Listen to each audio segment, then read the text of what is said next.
Okay, so I mentioned swing arm angle briefly, but only under one condition, when the bike squats, when the swing arm is flat. But there's a lot more to it, and it's fascinating. It's really a lot of fun too.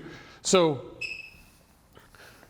three things basically, I mean there's a million things that could happen, but let's think of three basic scenarios that can happen when you accelerate, when the chain is pulling forward. One is the bike will lift the swing arm. You can't lift the swing arm off, the tire off the ground, but that's kind of what's happening, right? Like it's pulling it up, so the bike squats down. One is neutral. You accelerate really super hard and nothing really happens. The bike doesn't squat and the bike doesn't extend.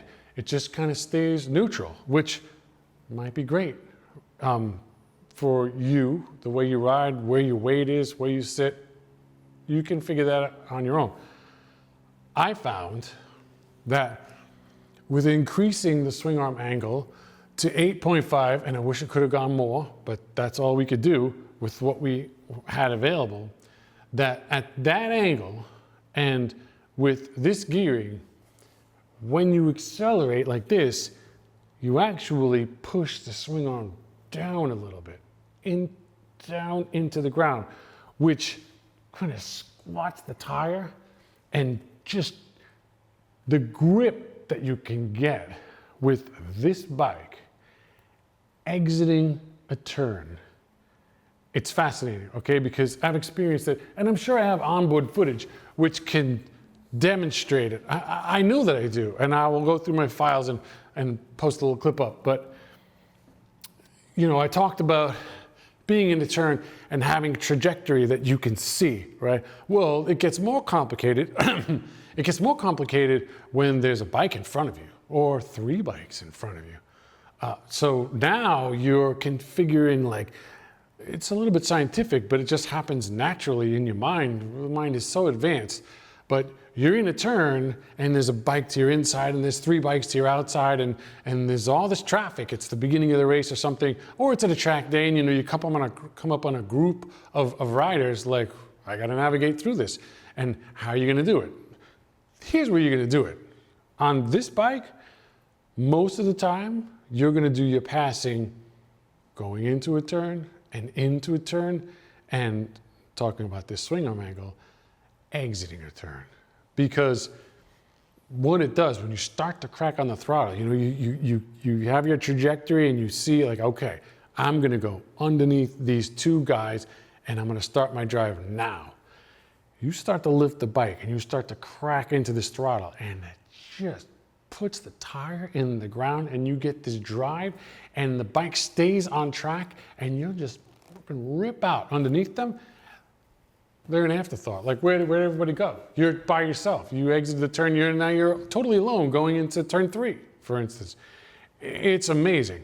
So that ability for this bike to not lift the bike, not lift the rear and take weight off the rear, right? Or just let the bike squat down. You're actually pushing, as you accelerate, you're pushing the rear down, and you're maintaining the ability to turn as you go through. You don't lose the turn as you accelerate. You even can gain or at least stay on that track as you're exiting the turn. And it's fascinating and a lot of fun. And you come in from the track on your Super Duke and you feel like king of the world. It's fascinating. Okay, so we've gone over everything in the board. Now I need to talk about something that's really critically important to this bike, the Gen 1 and the Gen 2 1290 Super Duke R. It has to do with the swing arm and the shock and how it absorbs energy. There's energy on the pavement, potential energy in a undulation or a bump or a pothole.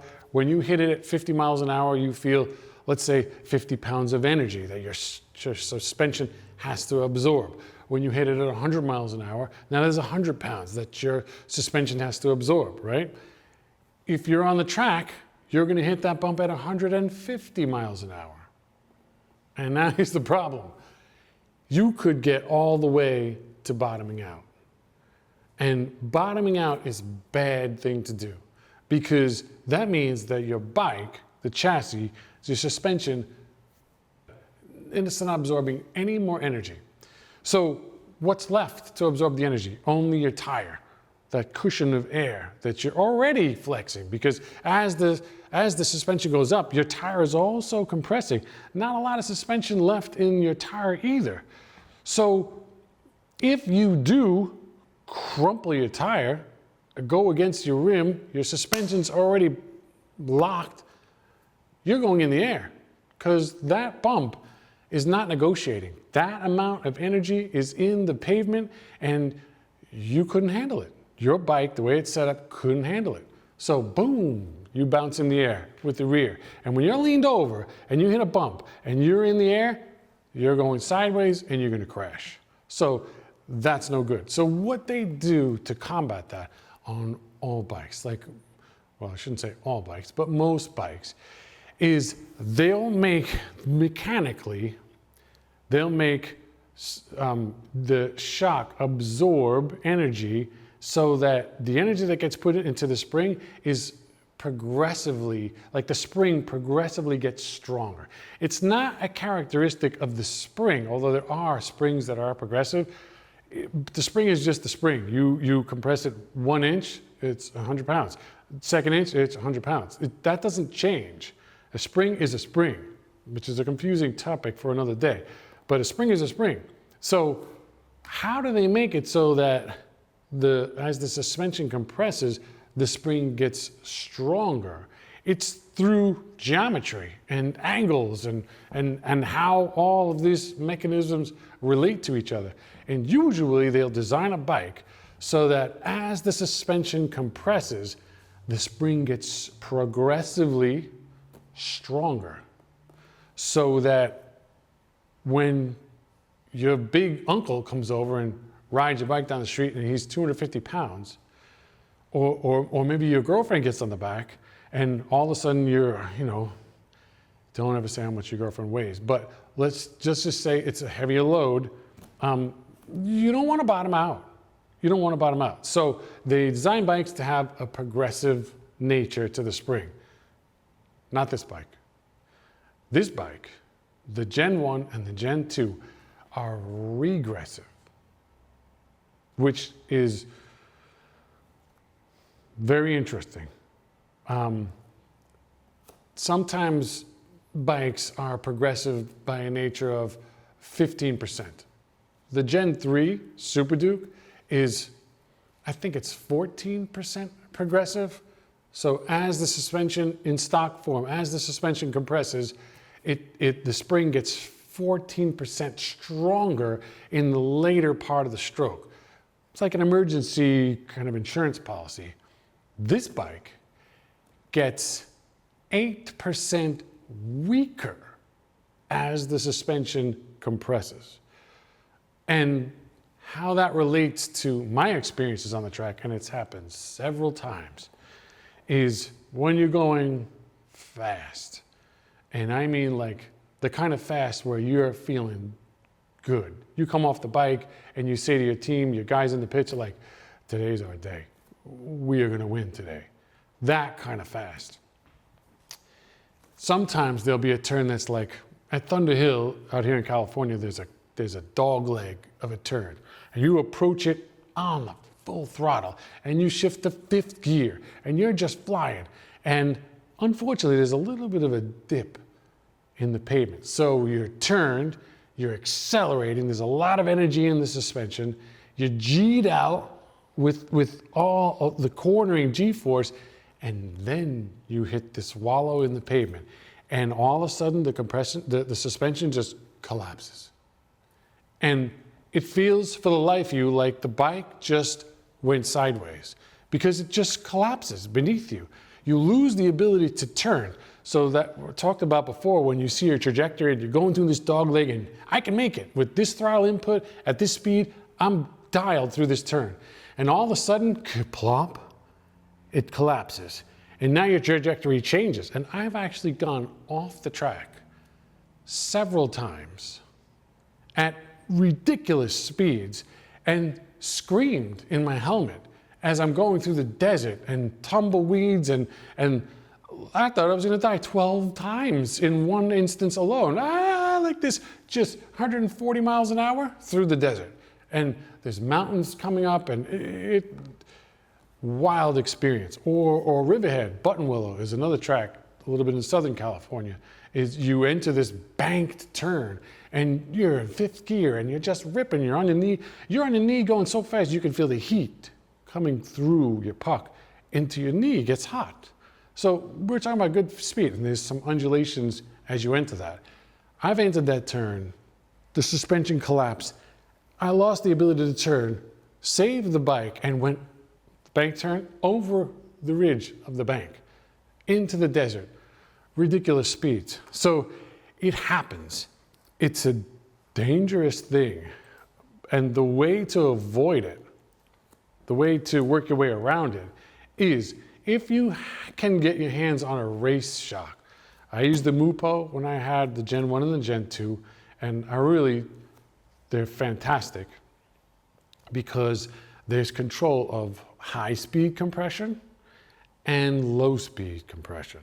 So low speed is kind of this stuff, and like that energy, like a track that's kind of like wallowing a little bit like this, which is kind of the zone of where this progressive thing happens.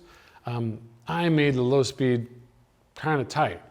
And also, that's one thing. Also, I talked to this really great suspension guy out here that works with Yamaha now in Moto America. His name is Mike Canfield.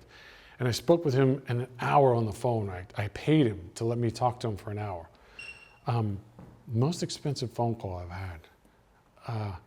Anyway, I said, what do I do? I have this problem. What do I do? And he said, a lot of times when we have a bike that has a challenge in an area, a problem in an area, is we just try to avoid that area. Try to get, like he says, if this is your range, try to avoid this problem.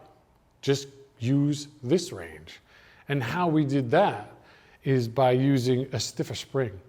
I had a spring that I used in our Gen 2 Super Duke that was like off of a freight train. It was ridiculously heavy. But that's a matter of your judgment, your feel. But between the low speed compression and a stiffer spring, I was able to eliminate that regressive part of the suspension and just stay in the more linear part of the travel. And it was a beautiful thing. So that's the shock. The other thing I like to say about the shock is the Mupo, and I'm pretty sure the WP race shock for this bike, the length is adjustable. So stock on your Gen 1 and Gen 2 is, where do we have the length? Oh, we don't have it written down. It's 384 millimeters. That's how long your stock shock is, 384 millimeters. When I ran the Mupo, I lengthened it, which gives you more rear ride height, to 392 millimeters. So 8 millimeters longer than stock. So the way the math turns out on this bike, it's like 2.1, the ratio, meaning for every 1 millimeter of height you give it to the shock, you get 2.1 millimeters of height in the back. So between moving the Eccentric back and arcing it to the lower part, which raised the rear ride height, and making the shock 8 millimeters longer, just the shock alone made the rear ride height 16 millimeters more. And now you can get this 16 millimeters. That's kind of how we got the Swingarm Angle, right? That helped with the Swingarm Angle. Okay, so the next really important and really helpful thing that I found for myself is to get rid of the stock seat. KTM sold a Superbike Seat for this, which was, I'm pretty sure I remember it was fiberglass, and it came up back here, and then you just put on a neoprene pad or something. But the idea is, and I've found this with all bikes, especially the Gen 3, when you start to accelerate, you see what happens here? Like, just picture this. Like, I'm accelerating, and one thing that's particular about Super Dukes, racing Super Dukes or riding Super Dukes on the track, is you're not in a full tuck. Like, you don't have these little clip-on bars that set you up like a little jockey. You're kind of sitting more upright. So when you ride a bike that's got torque like this thing, and you start to accelerate, look, you know what? That's what happens to your body, right? You start to go back, and you end up holding on to your grips with your fingers a lot and lifting up the front. And remember what I said about you don't want to lift the front. You want to be neutral on the bike. So one of the things that the stock seat hurts you is that you see it just mushes down. Like, as you accelerate and your weight goes back. See what happens? Like, my head goes back and my butt goes down into the seat, and it just mushes. Where when you have a Superbike seat, this is hard. So you start to accelerate, and right away you have some leverage that you can keep your weight forward much easier. You start accelerating, and you can just stay and fight it and keep your weight forward. That's fantastic. Also, imagine if you're riding the bike. I find that when you exaggerate things, it helps you understand better. So let's say you're on the bike and you're feeling these little ripples in the pavement, right? And you can feel, like, you want to feel the pavement. You want to understand. You want to know exactly where your traction is. So let's say you're going through turns and you're really trying to read information through your ass, up through your back and your hands, and to your brain, right? And you're analyzing this information. Now imagine you take like 3 down pillows and stick them under your ass and now ride the bike. What are you going to feel? You're not going to feel like goddamn thing. So you know, what are you going by now? What's the information that you have to analyze to see if your bike's doing good? Do you lose traction? Do you not? It's all your ears, like balance and maybe like the sound of the motor. That's ridiculous. So take the down pillows away, take the stock seat away, use a Superbike seat, get a hard, nice, firm seat, and also has kind of a rounder shape. So when you move your body to the side, see, this is flat and then it's angled. This isn't the stock seat, right, Denny? No. This is like a Corbin or something? No, it's a KTM aftermarket. KTM? Does Corbin even make seats? Did I just date myself? I think Corbin's from like when I was 18 years old. Corbin's still around, Sargent's around. Wow, they must be all 100. So you have a rounder shape, and you can make this pad thing, you can grind it down, sand it, and get it any shape you want. So it's a nice round thing, and when your ass is over here, like, you still feel a nice shape, rather than a squared off, like, I feel like there's a frame rail going through my taint area. That's not so comfortable. So Superbike seat.